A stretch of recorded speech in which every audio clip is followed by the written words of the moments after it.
आप दिल्ली के जिस तरह के बैठ के इस तरह की बातें कर पा रहे हैं, तो ये एक सकारात्मक पहल होगी। मुझे लगता है एक सकारात्मक तरीक है कि व्यवस्था में काफी कुछ बदलाव आ रहा है, क्योंकि इतने ज्यादा बड़े स्तर पे प्रॉब्लम बनी है तो लगता है कि भाई कुछ समस्याएं अभी बनी हुई है, जैसे कि छुपकर बहुत सारे भेदभाव किए जाते हैं, बहुत सारे उस तरह के अन्याय अत्याचार हो रहे हैं जो नहीं होने चाहिए। लेकिन उसके बावजूद चाहे आप सिविल सर्विसेज में देखें, यूनिवर्सिटीज में देखें, ऑफिस में देखें, किसी भी इंस्टीट्यूशन में देख लीजिए, अच्छी खासी भागीदारी हो रही है।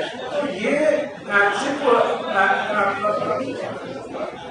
सिर्फ और सिर्फ बाबा साहब का जो संविधान है, बाबा साहब का जो आंदोलन है, मुझे लगता है उसी का फल है इस चीज़ पर। जी सर, समतामूलक समाज की बात के साथ साथ में इस कड़ी में एक अहम सवाल ये है कि संसाधनों के अभाव में आज भी जूझ रहा है बहुजन समाज। इस पर क्या कहेंगे सर? क्योंकि सही में बहुत महत्वपूर्ण बात है, देश के जो संसाधन है जिनको हम चाहे नेचुरल रिसोर्सेज के रूप में देखें या स्ट्रेटेजिक रिसोर्सेज के रूप में देखें, वहाँ पे अभी उस तरह की भागीदारी नहीं हो पा रही है। ये अभी प्रतीकात्मक हो पाएगी। बड़े से बड़े स्टेट्स, राज्यों की बात कर रहे हैं, राजधानी की बात नहीं कर रहे, भारत के कई राज्यों की बात कर रहे हैं जहाँ पर मेडिकल मतलब जो मेडिकल की सुविधाएं, संसाधन की बात आ जाती है फिर से ज़्यादा बेटर नहीं है और दूरियां तय करने में ही समय निकल जाता है और जान चली जाती है पेशेंट की। मतलब इसका एक पैमाना तो आप ये देख सकते हैं कि सरकार बड़े मतलब क्यों इतना गर्व इस बात को होता है ये बताते हुए कि 80 करोड़ लोग जो है वो खाना खिला रहे हैं। ये तो एक बहुत कमजोर हमारा जो है पहलू है कि देश के अंदर 80 करोड़ लोग ऐसे हैं जिनको अपने पैरों पे खड़े होने का अभी उनकी कार्यकुशलता नहीं है, उनके पास इतने संसाधन नहीं है। जहाँ तक शिक्षा की बात है, रोजगार की बात है या स्वास्थ्य की बात है, उसमें तो बहुत ज्यादा गुंजाइश है, उसमें बहुत ज्यादा गुंजाइश है और समाज का उसके अंदर हर तबका पिस रहा है। एजुकेशन लेवल पर देखें तो बहुत सारे सरकारी स्कूल इस समय बंद किए जा रहे हैं, उसका क्या लॉजिक है और क्या फायदा है? पिछले 10 साल के अंदर या 12 साल के अंदर जब से राइट टू एजुकेशन हुआ है, लगभग 1.25 लाख स्कूल भारत में बंद हुए हैं। 1 लाख से 1.25 लाख स्कूल भारत में बंद हुए हैं। तो जो 6 लाख स्कूल चल रहे थे वो 5.5 लाख हो गए हैं। तो ये स्कूल आपको तो उस जगह पे बंद किए हैं जहाँ पे वंचित schedule caste schedule tribes OBC की संख्या ज्यादा है।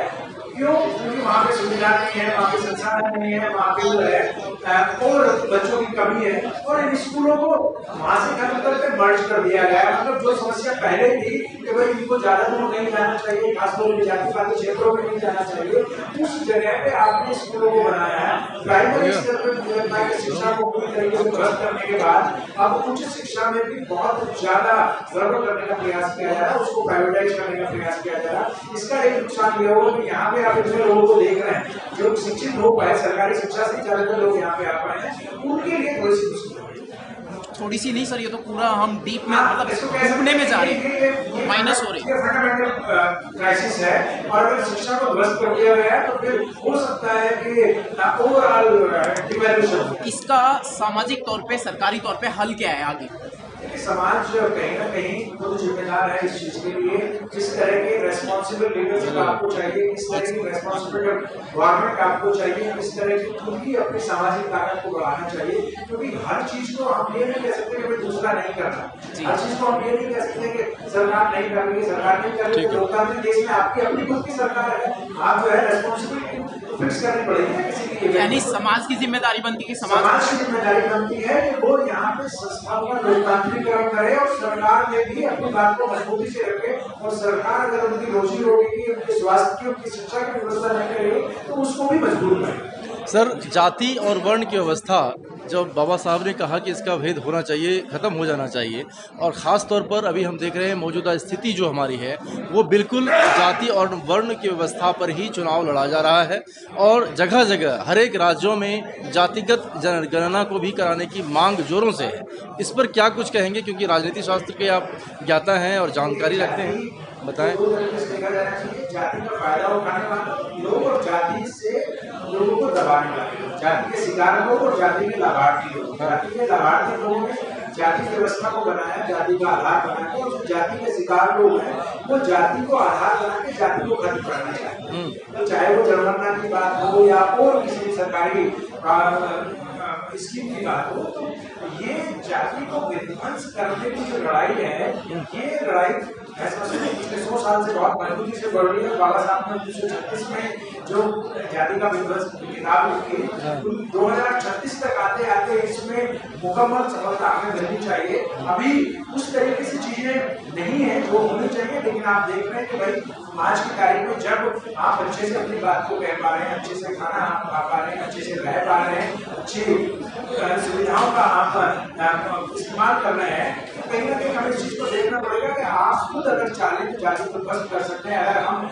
ये कहना मतलब अगर मैं यहाँ पे खड़ा होकर ये कह सकता हूँ कि मेरे साथ जाति पर अत्याचार नहीं होता, दूसरा व्यक्ति ये खड़ा होकर कह सके कि वो जाति पर अत्याचार नहीं करता है, तो ये तो बड़ी बात हो सकती है। लेकिन ऐसे अभी कम लोग सामने आ पा रहे हैं। हर व्यक्ति के सामने कहीं ना कहीं किसी न किसी रूप में अत्याचार तो हुआ है, उसके साथ भेदभाव तो हुआ है, लेकिन उसके साथ साथ ये बात भी सही है कि सैकड़ों जातिवादियों को ध्वस्त करके लोग आगे बढ़े, सैकड़ों द्रोणाचार्यों को उनका पाठ पढ़ा के उनकी जो है खुद छाती। तो क्या लगता है कि ऐसे मुहिम में जो स्टूडेंट वर्ग के लोग हैं, खासतौर पर जो शिक्षाविद हैं, इनको थोड़ा समाज के सामने आने की जरूरत है और इनके विचारों को रखने की जरूरत है? बाबा साहब ने कहा बौद्धिक वर्ग की जिम्मेदारी ज्यादा है, वो समाज का नेतृत्व करे, लेकिन यहाँ तो बौद्धिक वर्ग से कोई नहीं है पढ़ा लिखा।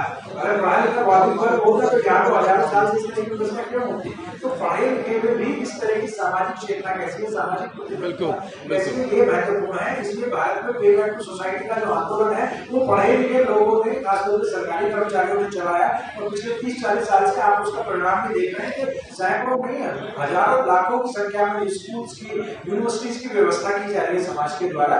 ये एक सकारात्मक चीज नजर आती है।